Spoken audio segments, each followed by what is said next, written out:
Your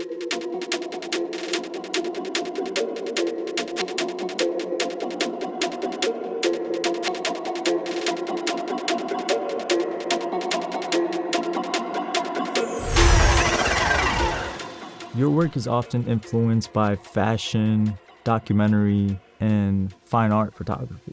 How do you often find the fusion, the blend of keeping your photography authentic to the culture, but then also relatable on a larger scale? Oh, that's a great question. Definitely find to keep my work authentic, I really just be me. So it's like I'm never like outside of the authentic box or outside of my culture. So it always falls in that box. You get what I'm saying? So I'm never like just venturing off it.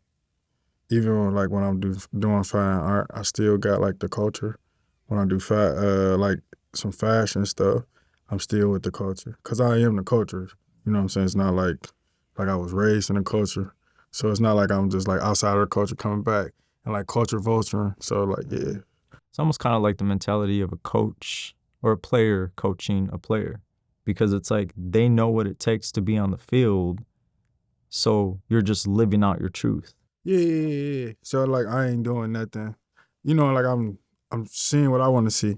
hmm So you currently have an exhibition up at the Irwin House Gallery in Detroit. What was the purpose or the mission behind that exhibition, and why was it important for you for that specific show to come to fruition? Well, the show at the Urban House Undercurrent, it's been up since the 7th, and it will be over at the end of this month, presented by Design Core.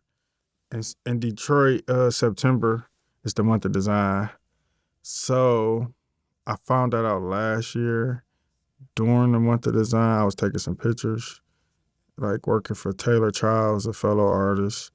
And I was like, oh, I want to be a part of this, like month of design, creatives, teaming up with, like a business. So that was like the first thing. So the meaning behind mine is like the undercurrent.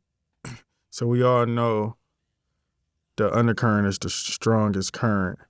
So we got the motion on top. To me, it's like all the downtown stuff and people saying downtown back with all like the investors.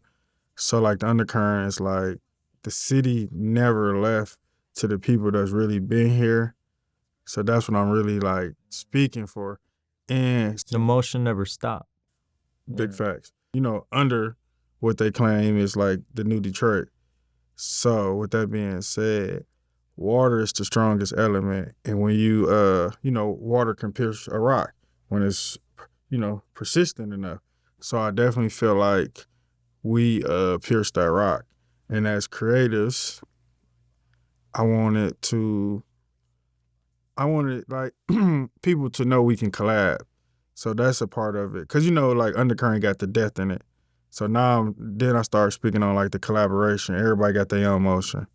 So you could be a big wave, I can be a big wave. Hey, we turn this little stream into a lake. You get what I'm saying? We turn this lake into a river. Another big splash come. Next thing you know, we at sea, and it's like, what I'm saying, we roaring. Like There's so many different elements now integrated into all of it. yes, and it's just we all got motion, we all got waves, and now we strong. We super strong. So like that's the end goal of Undercurrent, and showing all these big undercurrents inside of the Detroit art scene coming together, collabing. Because all my work, like all the artists is doing an interpretation of my work. So like I'm the undercurrent also within like the undercurrent. So it's people, places, and things that make up Detroit.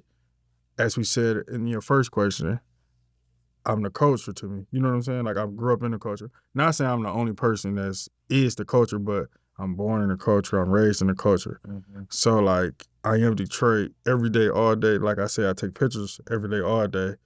So now I become the undercurrent, and they get to immortalize it as my painters. They immortalize it. So week 2, I had youth photographers as well, and they pictures got added to the show. So I got my niece, Brooklyn Wilson. So she took pictures during the opening. Those pictures get added to the show.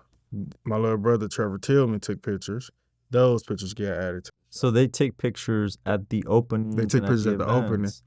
So that's the first time I've ever heard of an exhibition's showcase evolving as the time. Think about the water. Yeah, length of the show's up. That is a cool concept. How did you come up with that concept?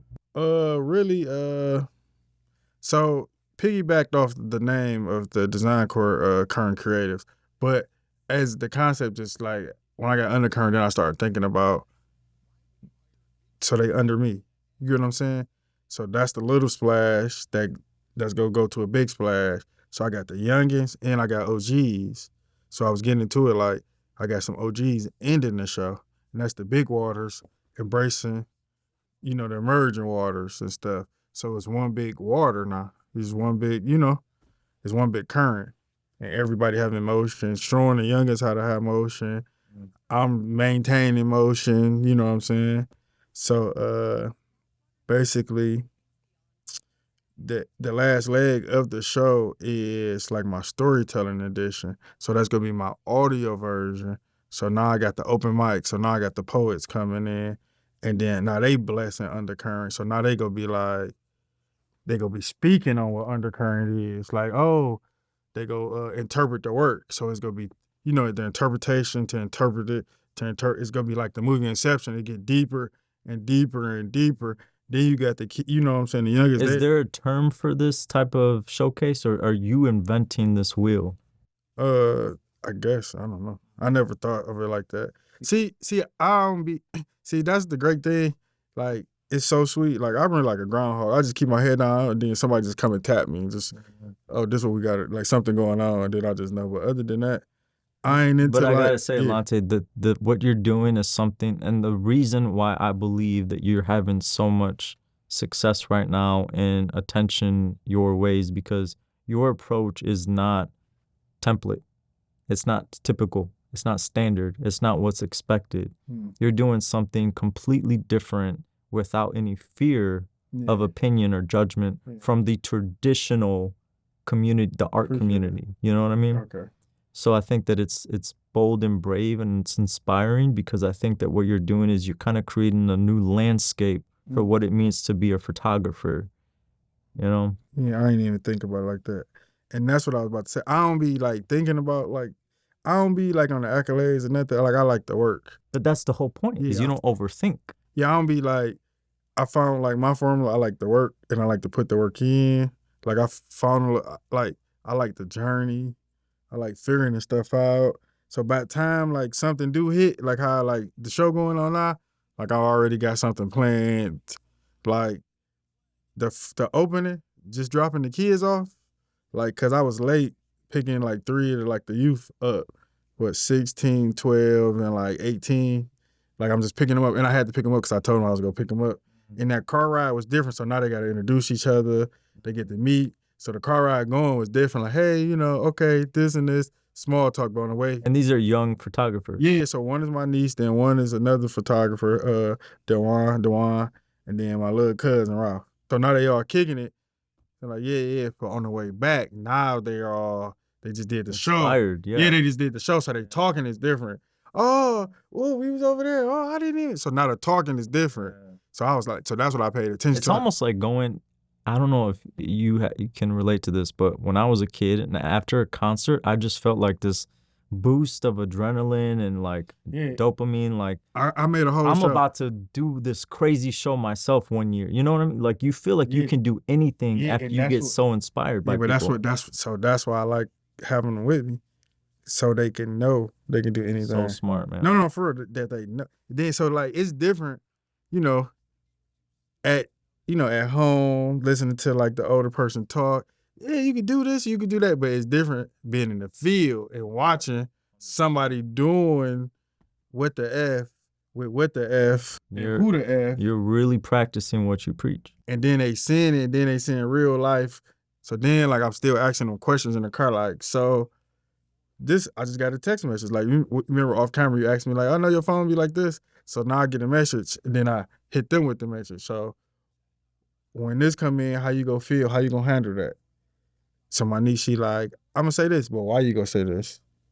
Really, and are you talking about like just business. I got it. Like somebody come in talking about, hey, Elonte, we want you to be for this magazine and this, and we might not do this and we might do this. So I do the details. Like, what you think? But why you think that? But why you think that? Like, keep going in. Don't just give me no fluff answer. And I think from just the short amount of time that we've known each other and the conversations that we had, I've learned that you're an avid reader. Mm-hmm. You pick up books and your mind escapes inside of the pages. And I think that it's such a cool thing when you're able to share that knowledge, because I think people don't absorb information the same way. So I'm more of an audiobook type of person. Yeah. Some people like to be in the pages. Some people like to learn from media or from friends or whatever, YouTube channels. But I think you're right with having people shadow you. It's a whole nother ball game because they're getting to see how you talk and interact and carry yourself. That's something you can't learn in a book. That's something you can't learn, and like you got them watching, but it's not. It's like hands on, and they say if you can't teach a kid, can you really teach it? I know you came across this like in the book though. It's another rule, like the rule of 33. 33% of my time I'm gonna spend it. You know what I'm saying? Like somebody like O'Shawn, we go iron sharpen iron. So then you got 33. I got to be a mentor. So now I got to give game. So then like 33 mean, we sharpen each other. Then I need to get sauced up with a mentor. So now I need to be a mentee. So by me being a mentee, I might not get all my mentee sauce. So that's where the books, the YouTube, my own real life mentors. So that's 99% of my time. So I'm gonna be in like a good shape. So you seen when I walked in, somebody was, what up? What you got? Oh, we busy again today. All right, we catch up. Then I'm coming from like with my niece yesterday. And then, I probably got some mentorship. So that's just like that's something I picked up too. It's called the rule of 33. And I like how you said the 33 rule, because I feel like when you're doing all the time, you forget that you also have to be absorbing. You have to be, you constantly are learning. You're a constant student. And if you don't give yourself that percentage of time to break from your medium to digest more knowledge, more information from other producers, creators, books, whatever, your medium is, I think you're not growing, So speaking on that one, I think I'm so egoless with the the questions and like growing. That's how I can grow faster, because I don't mind asking nobody no questions. I really don't mind. Same, yeah. I really don't mind just like, yo, what's this? What's that? And I don't do nothing. Yeah. You know what I'm saying? So that's gonna lead me to be curious. I'm gonna stay curious. I'm just gonna be for sure curious all day. Yeah. And the cool thing now is that you don't have to, if you're a kid that is afraid to ask questions, it's so easy now to just hop on ChatGPT and ask the question. There's no friction anymore, Mm-hmm. Like before, you had to be bold and brave to ask and not be afraid to ask the question in order to get that information that you didn't know. But we, you can get the answer, but the bold and brave, like the build up, the character that's getting built up, is not the same when you talk to the CPU. You know what I'm saying? Way? So let's say we in the room. Let's say we in the gallery, we in the room or something, and 16-year-old, 14-year-old in the room, that's Ralph, that's Elonte. For him to come up to ask that question is way more anxiety than him to whip out his phone and go on ChatGPT and get the same answer that me and him was gonna give. Mm-hmm. He walked up to us as potential mentorship, more answers, potential follow-ups, cultivate relationships. Mm-hmm. Just because we might take a liking to him, just because he walked up to ask the question. But do you think that comes a lot easier with age? Because has it always been easy for you in high school to go up to somebody and just ask questions without any reluctancy? Yeah, because I'm just different. I was like 7 years old at my auntie and uncle wedding selling like food, catered food. I made like $3, but that's ridiculous because the food is paid for. They know it's paid for, but they still just giving me some change. You get what I'm saying? Mm-hmm. So my sausage is different.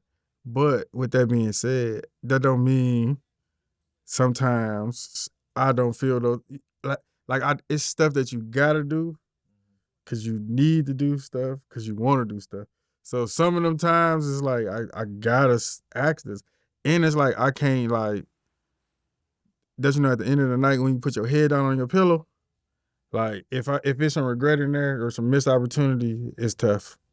You get what I'm saying? It's tough for me. 100%. Like, oh man, I wish I would have said that. That's so I don't live like that. At least speaking for myself, that I didn't adopt that mentality until later in life.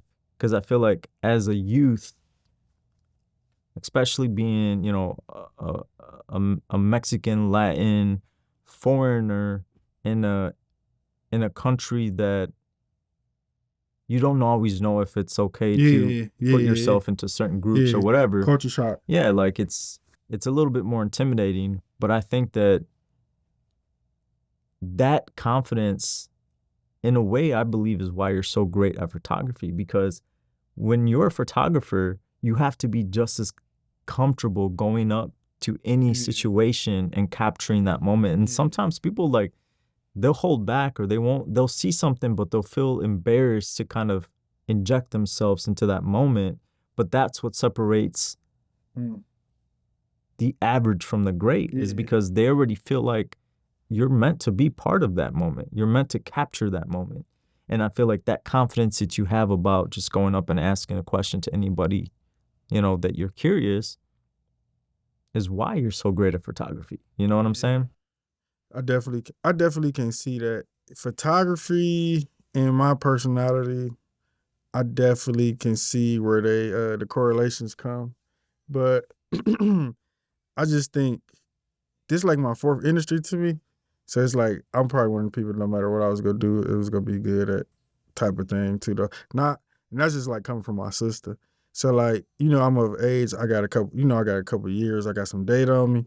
And like the reflect, you know what I'm saying, reflecting, especially like now, I've been reflecting, I'm like, oh, okay. So I'm like, oh no, I think I'm really like passionate about photography and I love it. And it's like, I don't want to say easy, but I love it. Natural. And it's natural. You know what I'm saying? So I'm going to stick with it. And now I see in like this gift and this power that I didn't even like notice coming up, like, with the kids and the youth and like the inspiration and motivation. So now it's like, whoa, like it's more than just me. It's more than just for me too, though. Bridging these gaps, and like that's powerful too, though. Seeing my little brother on the news, they call him a superstar photographer. Seeing my niece in Metro Times. So now it's like, wait a minute. So that's why I've been putting it in their face and like just showing them that you don't got to be no basketball player. You don't got to just be an entertainer. And when you do take pictures, you just don't got to like follow like a rapper or a singer to be noticed. Like you could just do whatever you want to do. Like imagine that lifestyle. You do whatever you want to do. And then people be like, dang, I like what you do. Yeah. You get what I'm saying? Like you don't just gotta like. It's so cool because I feel like this time that we're living in now, it's 10x easier to display and showcase your talent on a way that was not possible 10 years ago. For sure. And I feel like whether you're a performing artist, a fine artist, a cake designer, whatever, you can build up an entire audience on social media and experience a ton of success. And then if you look like somebody that the youth in our community can attach themselves to and see themselves in, it's a whole nother ballgame. Yeah, most definitely. Because before it was controlled by power. Like you had to be invited to be on this team, or you had to be invited to be in this movie or featured on this song. It wasn't like you could do it on your own. But now that you can do it on your own, it opens up this whole entire other lane of opportunity for direct to consumer. That, and then also the impact, the impact that you have on the youth, because now they have access to your content. They have access to the same channels that you're producing on. So it's like they're not limited to whether they have cable, whether they can pay for this streaming network. They literally can pull up their Instagram and follow you and see everything you're doing and be inspired daily by your, immediately. by your I took some actions. pictures of a kid. I think I was in Hamtramck. I think I was like in Hamtramck. No, I was in Dearborn. So I took a picture of him in like the grocery store. I was getting my phone fixed. It was the day after the show. So it was Sunday. And then the kid looked me up. He was like, oh my God. Like I come in, he looked at me, he said, oh my God. I just got my picture taken by a famous photographer. Then he said, and artist. So then I just knew how intelligent he was to add that he called me an artist. So then that just let me know where his intellect was. Like, oh no, this ain't no regular kid. For him to say artist on there was just like sweet than a mug. You know what I'm saying? And it's cool because I think the perception of art, especially with our youth today, because a lot of them were starting to, dabble in social media when we were in the pandemic and everybody was talking about NFTs and digital art. Art became the new pop, Yeah. So I think now today, we don't talk as much about NFTs and digital art, but I think that there's still that leg of the wave of new fans to art that still exist and embedded themselves into the community, because like now you look at an artist and it's almost like the artists are now doing campaigns the same way that a musical act would prep for a campaign, or a movie star. They're doing podcasts, they're doing commercials, they're doing products. They're doing things at another level now that's positioning them in a light that didn't exist before. I agree. I totally agree. Cause we like I got all of those on the same list, products, everything. Yeah. It's just I don't know what it is. I don't like how you said earlier. I don't think of it like how like the traditional art people think of it or whatever. I like to show my work. So it's so simple. Are you formal training or self-taught? Oh, self-taught. Self-taught. I think that's why it is, bro. Because I think anybody that's self-taught, I talked to Oshun, and he's a self-taught artist as well. I'm a self-taught artist as well. Yeah. So I think everybody that is self-taught, they don't have those parameters on them, or those fears, those almost like you can't do that because that's not the way it's always been done mentality. You know what I mean? And I think that's so limiting. Do you remember the first time you picked up a camera? Yeah, probably like 2014, and like the way we speaking of. How old were you during that time? It's 2 years ago, probably 24. 24. Probably 24 going 25. And what was the thing that made you pick up the camera and start capturing moments? I was doing a project for Michigan Tech. I was working in the design suite. So I had to make a video for the EIT, the early intervention team. So I had to make a video for the faculty of the school to show them what students look like who about to probably shoot up the school. Cause at the time, this kid shot up Oregon, like the library. So I had to show them basically like the faculty members, kids that's about to shoot up the school, drop out. It was for the EIT, so the early intervention team. So to intervene before, something happened. So people about to drop out, depressed, anxiety, gambling problems, drug addictions, want to shoot up the school, mental illness. So I had to make a profile of all the kids that's got some stuff like that. That's how I picked up the camera. And then you just started taking pictures. Yeah, but that's how I picked up the camera though. And what were you looking for when you were taking those pictures? This project I was working on.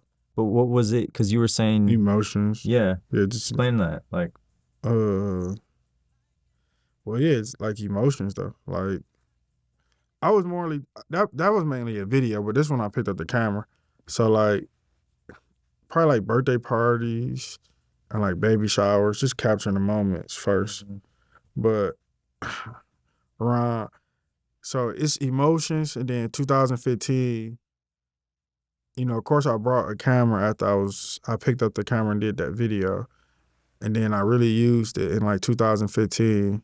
I was doing a state championship game, King High School. So the last play, the photographer in the end zone was like, I usually do a video on the last play like this. So I switched my camera to video, and it was a Hail Mary. My man, he caught the ball. They won the championship.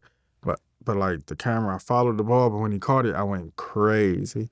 I lost it. So I'm having fun, so excited. Then I went back to like the camera mode, picture mode, and started taking pictures. But then that's when I like got the feeling like, oh, this shit feel good. My bad, I don't know if I can cuss, but anyway. Yeah, I was like, oh my God, this feel good. So that's when I was like, oh. So that's when I knew it was like a moment. Like I felt the dopamine, like real dopamine hit. So I ain't put my camera, that was November, so I ain't put my camera down until like 2018. And that was like to buy this camera, like literally to buy this camera. So it was like a punishment. So like I kept my camera on me every day. So in 2018, I was like, in order to like save up to buy this camera, I had to leave my other camera at home. So like I can't keep my camera on me unless I got to do a gig. So like I'll be out and I'll be like, oh, that's a picture. Like this a picture. But I can't take the picture because I don't got my camera. So I'll be frustrated. Like I got to hurry up and get my camera. So it's like a punishment. You know what I'm saying? So then by the time I got my camera, I felt like I missed out so many pictures. It was like, like I was, you know what I'm saying? I felt like I missed out on so much. And during that time though, I know it was like 2016. I know somebody had died, like one of the good people in the hood, like the people who don't do nothing to nobody, like a good person. And then that's when like my crossover. So like that's what another part of my crossover. And I was like, when I take a picture, like this ain't for the internet. Like that's when my this ain't for the internet, because I knew like Who is it for? it was for us. You know what I'm saying? It wasn't for the internet, because I got pictures of the homie and he passed away now, but his pictures is floating around. They was using my pictures like RIP, RIP. So now I'm seeing like, oh, this is like, this ain't, it's 2000, like, it ain't, it's like 2016, but I'm kind of starting to see like, oh no, this is kind of like bigger than social media. You're capturing culture, man. Listen, like this is when I was like, no, this is way bigger than some likes. Like this bigger than that. So like he passed away, but people was using his pictures and stuff. Like everybody was like using that picture. And I was like, that's crazy, because the picture was sweet, but it was more about, this is the picture that they want to use him. He was popular, you know what I'm saying? This is the picture. So it wasn't like I took the picture. It was more like, look how he lit. You know what I'm saying? Look how I got him, like he looking. You know what I'm saying? It was so powerful, strong and stuff. And it just did something to me. I was like, nah, I'm taking the picture while we kind of like here, because ain't no telling when we go. You get what I'm saying? So it's like, no, this for us. So for anybody, when they see that picture, like I'm really just like waking the dead up type stuff. Like when we do go away, like they should be looking at a picture I took of you so they can, stay with you type stuff. It's deep. It's like, wait, it just changed. It just changed all the pictures now. So 2016, like it's just it just changed when I take a picture of somebody. Dude, it's like a superpower, man. Yeah, I feel exactly. like No, I be saying that, especially with my kids. Like with the kids, like not like kids of mine, but when I take a picture with the kids, I'm taking a picture of them. I'm just like, I'm shooting it, and then I'm just like, whenever it hit y'all, I hope this spark for y'all to change the world. Like I hope, you know what I'm saying? Y'all might not even remember it's for me, but every time I take a picture of a kid, like especially like that little, that 1 through 7 is very impressionable. You know what I'm saying? Like the research, like that's where they pick up everything and learn. So when I get them, like king, I'm just like talking to them. Like you could be the greatest, you could be this, you could be that. You might be the one to change the world. You know what I'm saying? Then like that 7 through 13 is like lock in, y'all can get focused. It's, you know what I'm saying? Kind of like this y'all chance for real to like really lock in before y'all get that adult stuff for real. how do you explain the art of photography to the youth? It's different levels of it. First is really like get them taking pictures and just being cool. So really I just trick them on the cool side. Like just be cool with them, and then after they think it's cool, and then just implement like just the art. So then I implement like some recognition, like a magazine. So, I like play, cause like the rappers like, oh, look, then I can show them, some accolades. And I can be like, you can do this. And just say like, this ain't nothing. Like, what you want to do? You hang with, you know what I'm saying? And like work. And then they see I'm working. So it's kind of like easy too at this point. But show them some work, show them looking beautiful in a museum, a gallery. The proof and the evidence is there. And shoot, they like it. And like I said, they be with me. So that's really not that hard. So they like the art. And tell them, like, my niece was with me yesterday. I'm like, I'm free. I told my niece, like, I'm free. Like, I don't be worried about nothing. You know what I'm saying? Like, I don't got like a fake image to uphold. You know what I'm saying? Like, I do what I want to do. Like, I don't got my Lambo truck yet, but like, I'm still free though. You know what I'm saying? Like, But what do you mean by, okay, you're talking about your time is still available for them? Yeah, like I'm free, and I'm free from validation. Like people telling me, free from other people's judgment and not controlled by like a system. I gotta do this, I gotta do that. Like, look at me, I'm free. We just do what we want to do. But it's not like F the law, but it's more like we not in a rat race. Like we not, you know what I'm saying? We on the right side of the wall. Like, you know what I'm saying? Like on some negative penitentiary stuff. We on the right side of the earth. Like we alive. Like we can go get something to eat. Like we can go do this, we can go do that. Like we probably don't got like, you know what I'm saying? Like $500 million, and we don't got $500 million type You're of grateful problems. for what you got. Yeah, we don't got five. Yeah, I'm bringing thoughtfulness back. Grateful, you know what I'm saying? Appreciative of everything. And with that said, I'm just telling her, like, you still can be free. Like people can have stuff, but they're not free of other people's judgments. That's so true, man. So I'm telling her, like, look, I'm kind of like we not worried about nothing else. You know what I'm saying? Yeah, we ain't worried about that's nobody. the ultimate goal, I feel like, is fearlessness. She a kid Like, too though, yeah. like with peer pressure, a teenage, 12 to 13. So I'm like, that don't matter. Like in 10 years, that nothing like them, your friends, like it's not real right now. I'm trying to tell her, like lock in on you. Like don't rush to be an adult. Like this is like everybody is jealous of you because you got your youth. Like use it. Wow. Like you should be really like using that because you. Isn't that so interesting how like when you're a kid, all you want to do is grow up? And then since we grown, what we doing? We doing kid stuff, making art. Mm-hmm. We sitting around making art and doing what we want to do. So that's what I was telling her. And that's what I was trying to tell her. Like, look what I'm doing. Like I'm a big kid and I'm free. Like you about to rush to get bills. Like I did the birds and the bees. I said, look, what do you want? You want all the birds that all they go do is tell somebody they got the bee. You know what I'm saying? The honey. So don't nobody care. Like just fall in love with yourself. Yeah. Like who cares? And I think the key word that you said is don't rush. Yeah, because this whole entire journey experience is designed to be enjoyed. I told her they are. It's a mental warfare, and they trying to distract you from your purpose. Fall in love with your purpose, and your purpose should be finding out what's your purpose. Right. Not worried about who like you.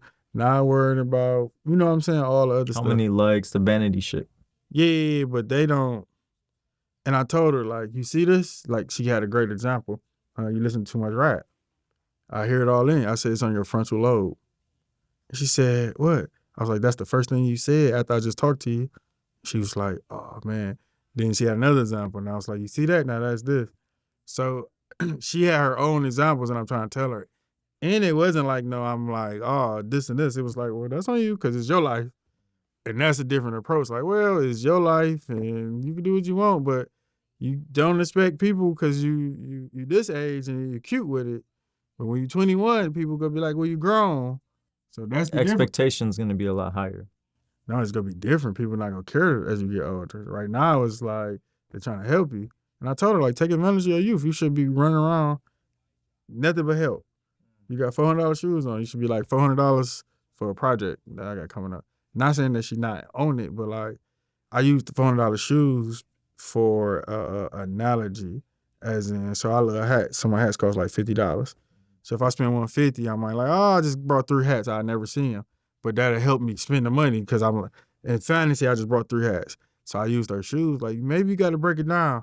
So just like how you breaking that down, like you know where to find your shoes at, you know how much they cost. You should be breaking that down like that school that costs $25,000 you want to go to. These the classes I need to be taking to get into it. Then you send that out like, yo, Uncle, I need help getting in this school because of this. So is it almost kind of like the perception of value? Because you just described you spend $50 on a hat. For another person, they might think, I'm not spending $50. Or even if it's shoes, some people like to spend hundreds of Yeah. dollars on shoes. So are you referencing the perception of value with our youth? Because I think when young people start to understand and see the investment back into themselves as a high ticket value, it really warps and shifts the perspective of not just money, but how you see your own value, and time. It's kind of like a trick. It's not like the perception of value. Even though I might be hitting the subconscious with it, it's more of like we go do something that we don't necessarily gotta do before we gotta do something that we need to do. So like when I say like my hat costs 50, say like my insurance is 400, you know what I'm saying? Like the 400 on my insurance ain't the same as the 400 on $4 worth of hats. So that's what I'm saying. So like I'm spending this 400 on my insurance, like I got some hats. I just might not see them. You get what I'm saying? But that is perception of value. Okay, so yeah, so then I am doing it. So with her, I'm like, so mine's is hats. So hers is shoes. So I'm like, you got the $400 dunks on. So I'm like, first I'm like, how much is they worth now? You see your value, the shoe went down, you ain't sell it, whatever. Now, they break your stuff down, because she was talking about, the private school Liggett. So we know it's $25,000 and up. So I'm saying, like, instead of me thinking about them shoes, $400 shoes, you need to be thinking about $400. Because she sell candy. She do, like, she sells stuff. And you need to change and be like, yo, I need to break this down to get into Liggett. So I was like, yo, that $400 don't need to go on them dunks. That $400 need to go to something that's gonna get me into this private high school. So I was trying to tell her, like, just like how you looking at them shoes, to hit me up and like you need something on these shoes, you need to be hitting us up and they be like, yo, I need something on this private school, and this what I'm already doing to get there. So I don't really need your wholeheartedly help. I just need assistance. So that's what I'm trying to tell her to move now. Like, you should be moving like this. Like, yo, I need assistance. And you already got you already know your website where the dunks at. You got your size. You got the cart by the time you send it to me. So I'm saying you need to package everything like that that's not merchandise. You know what I'm saying?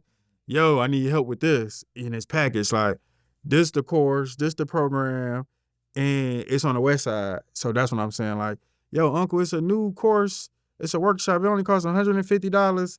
It's gonna help us with this engineering program. It's go for 4 weeks, and I only need you to take me or pick me up because my mama go drop me off. So that's the package I need. I said, instead of sending me $400 shoes on go with your size ready, you need to change the template.